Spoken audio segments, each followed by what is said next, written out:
আসসালামু আলাইকুম। ওয়ালাইকুম আসসালাম। কি অবস্থা, দেশের অবস্থা কি জানেন? দেশের অবস্থা ভাই খুব কষ্টের কথা। এই যে জনগণগুলা, সাধারণ শিক্ষার্থীরা, স্কুলের বড় ভাইয়েরা, ছোট বোনেরা কত কষ্ট করতেছে। আমরা দূর প্রবাসে থাকি, দূর প্রবাস তো না, আমরা তাদেরকে লাগা দোয়া করি, হাত তুলে দোয়া করি, তাদের মনোবল, বিশ্বাস, সাহস যোগায়। এগুলা সবাই করবেন, সবাই করবেন।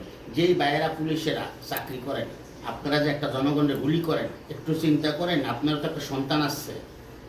আপনারা যারা যোগাযোগ অবস্থায় আছেন, যারা মন্ত্রণালয়ে আছেন, যারা প্রশাসনের লগে কাজ করেন, আপনাদেরকে অনুরোধ করি ভাই, হাত জোড়ে আপনারা কেউ কাউকে কিছু করেন না, মাইরেন না, গুলি করেন না, লাঠিচার্জ করেন না।